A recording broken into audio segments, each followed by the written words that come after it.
podcast of Joe Walsh and Chicago's Morning Answer with Dan Proft and Amy Jacobson on the AM 560 mobile app. Download it today at 560theanswer.com/mobile.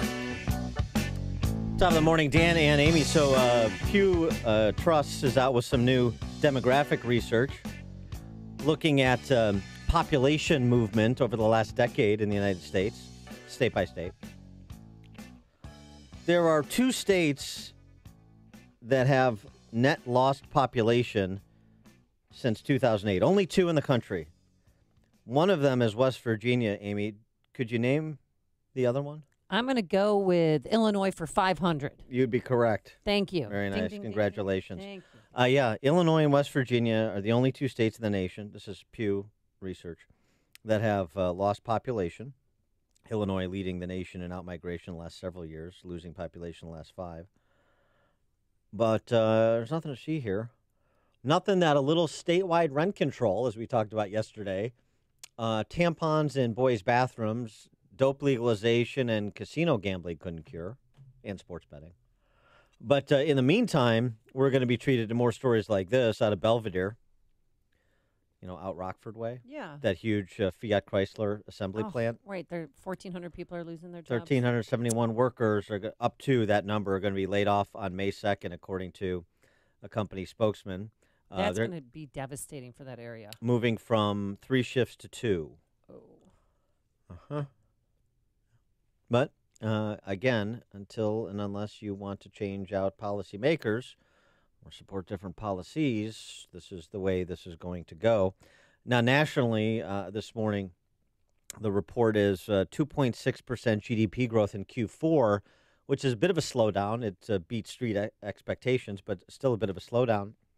So do we need to get that China deal inked toot sweet to prevent that somewhat lethargic growth and get back to more of that 4% GDP that Steve Moore is always talking about, 4% GDP growth. Steve Moore, Wall Street Journal columnist, chief economist for CNN, joins us now. Steve, thanks for being with us. Appreciate it. Good morning, guys. Good morning. And by the way, we got 3% growth for the year of 2018. That's something that all of the economists that I debated back during the campaign for Hillary's economists and Obama's economists always said it was impossible for Trump to ever get us to 3% growth. If the Messiah couldn't get us to 3% growth, how would Trump do it? And we've done it, so we're pretty pleased about that. There was a slight slowdown in growth. You're right for the fourth quarter. By the way, that was because the Fed of their crazy rate hikes. But yeah, this is a pretty good achievement to get to 3% growth when we haven't had that in 15 years. So I'm happy with that. By the way, my column this week, Dan and Amy, was called "The 4 States of the Apocalypse," and those 4 states are New York, New Jersey, Connecticut, and of course Illinois. And I just heard you talking about the population losses in the state. Over the last decade, Illinois has lost almost 800,000 people on net. That is to say, 800,000 more people moved out of Illinois than moved into it. And I don't say that with any joy. As you know, I love the state of Illinois. I love Chicago. I don't know if, by the way, you guys got to tell me if either of these mayoral candidates are going to cut taxes. No. One. Are you ready for this? One, and the one that I'm supporting, she wants to increase the hotel room tax to donate to the arts. She wants to do what? Increase the hotel room tax by 2% and take that money and donate it to the arts. Mm-hmm. We have that means I'm not going to be able to visit my family anymore in Chicago. Yeah. No, you're going to visit your family, and you're going to have the additional honor of funding art in Chicago. Well, look, this is it's sick. The taxes are so high in Illinois. Every tax is so high. And by the way, the only, we do a report every year, Art Laffer and I, on ranking the states, and Illinois usually comes out around 46 or 47. You're not as bad as New York and Connecticut, but you're pretty bad. And one of the things that we found was that the only thing that keeps Illinois from dropping to the very bottom is that you have a constitutional flat tax, I believe. Is that right, Dan? The Constitution requires a flat tax. Correct, and we're moving to make that progressive. I understand the governor wants to get rid of that. Yeah. Mm-hmm. Oh, yeah. Hey, also, we also have the business community in Chicago are proposing an increase in both the personal and corporate tax, while the labor unions are proposing a LaSalle Street tax on financial transactions at the exchanges and a city income tax in Chicago. So the part of the problem is it's difficult to distinguish the business community from the labor unions here. Wow. We also did an analysis of cities that have income taxes. By the way, not many cities do have income taxes, but if you do create an income tax, one of the cities that had the highest city income tax of all time, ready for this, guys? Detroit. Yeah. That worked out well there. Yeah, but nobody wants to contemplate, like, for example, Chicago bankruptcy. Nobody wants to talk about an animating statute to provide for Chicago reorganization, to get out from underneath, at least in some way, work out $40 billion in unfunded pension liabilities at the city level, not to mention $200 billion in unfunded pension and healthcare liabilities at the state level. They just think that legalizing dope and sports betting and those sorts of that sort of economic artifice is a way to keep the house of cards up. Well, the most important thing, I was just reading this morning about these two mayoral candidates. I have to say I know nothing about either of them, so I was just learning about them. And the question I would ask if I had to choose between these two women is which one will take on the unions and the pensions? And I'm not sure either one of them will, but that is the most important thing. I mean, this is the existential threat to the city of Chicago, where you have, pension. I read the other day a study that showed that you'd have to raise your property taxes for 25 years by 25% on every resident of the state of Illinois. And none of that money would be used for schools or parks or fire service or any of the roads or bridges. Every penny of that money would simply be used to pay for the pensions of already retired workers. I mean, that is insanity. Who is going to take these unions on? Will either of them? No. No. Come on, one of them will. Please say one of them will. This is the governing coalition. You don't understand. This is all about keeping the kleptocracy afloat. So here's what's happening. There's a really interesting piece, Steve, you should check out about what's happened to middle-income families in Chicago over the last 45 years.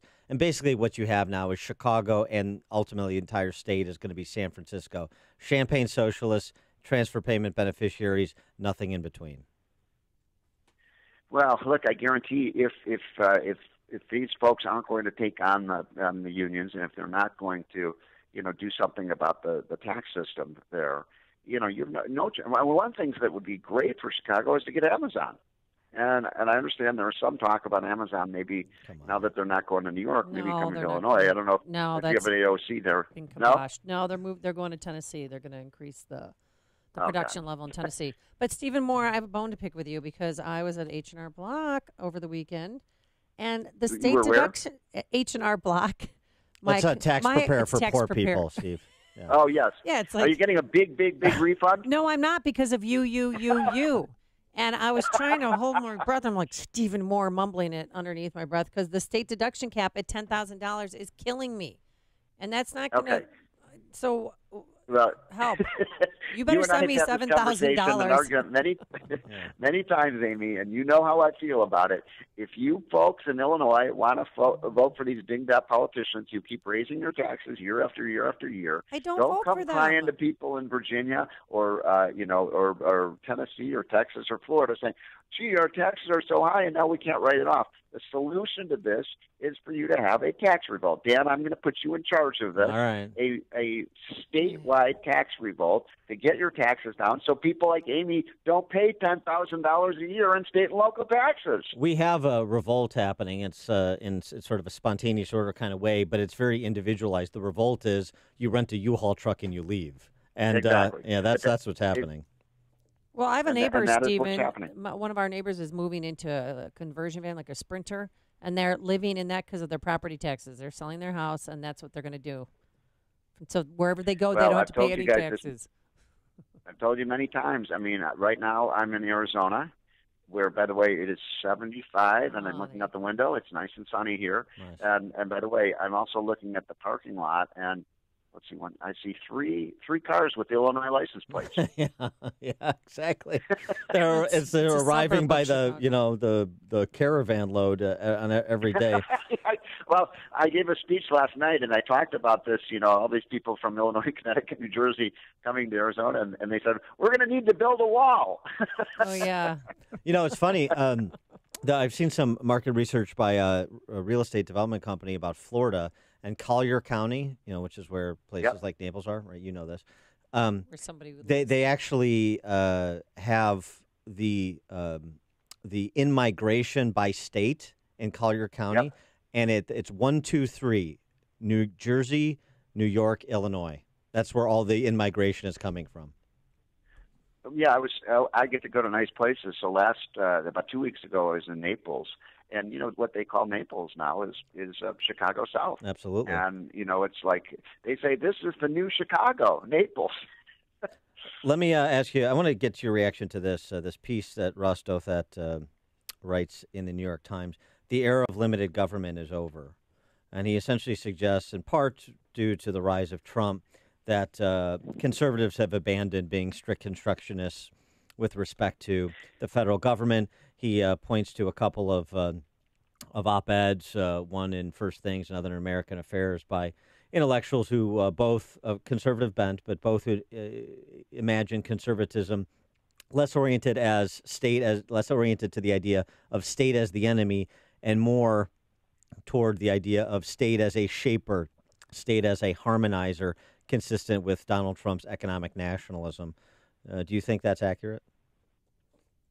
Well, first of all, if the title of that was that the era of small government is over, I must have blinked and missed it, because I don't remember when we did have the era of small government. Maybe Calvin Coolidge but, era. Look, as you know, I'm the author of Trumponomics, the new book, by the way. If you want to stimulate the economy, buy that book by Laffer and I. But look, I love what he's doing on taxes. I love what he's doing on regulation. I love that he's gotten us to 3% growth. He's very pro-business.